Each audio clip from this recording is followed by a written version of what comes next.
আবারও মেঘনাথ মণ্ডল উঠে এলো খবরের শিরোনামে। এবারে অপহরণের খবর পেয়ে অপহরণ করা 3 যুবকদের কয়েক ঘন্টার মধ্যেই উদ্ধার করে অপহরণে যুক্ত থাকা 4 অপহরণকারীকে গ্রেপ্তার করে নজির গড়ল জামুরিয়া থানা এলাকার শ্রীপুর অঞ্চলে।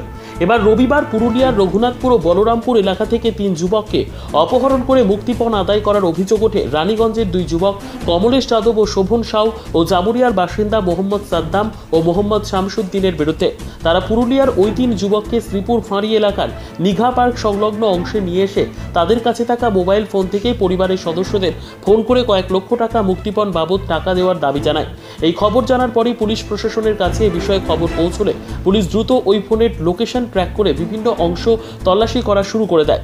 এরপর ওই দুষ্কৃতী দল পুলিশ প্রশাসনের তল্লাশির খবর পেয়ে মুহূর্তে ওই এলাকা ছেড়ে গিরমিট দিয়ে বোলেরো গাড়িতে করে সকলকে নিয়ে গা ঢাকা দেওয়ার আগেই পুলিশ দ্রুত তাদের খোঁজে তল্লাশি করে অপহরণ করা অপহরণকারীদের গ্রেপ্তার করার পাশাপাশি অপহৃত 3 যুবককে তাদের হাত থেকে উদ্ধার করে।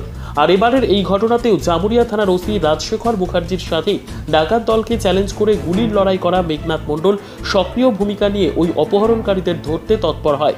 সোমবারই পুলিশ ধৃতদের আসানসোল জেলা আদালতে হাজির করলে বিচারক তাদের পুলিশি জিজ্ঞাসাবাদের জন্য 5 দিনের পুলিশি হেফাজতে রাখার নির্দেশ দেন। কাজল মিত্রের রিপোর্ট, নিউজ সমাজ হিতৈষী।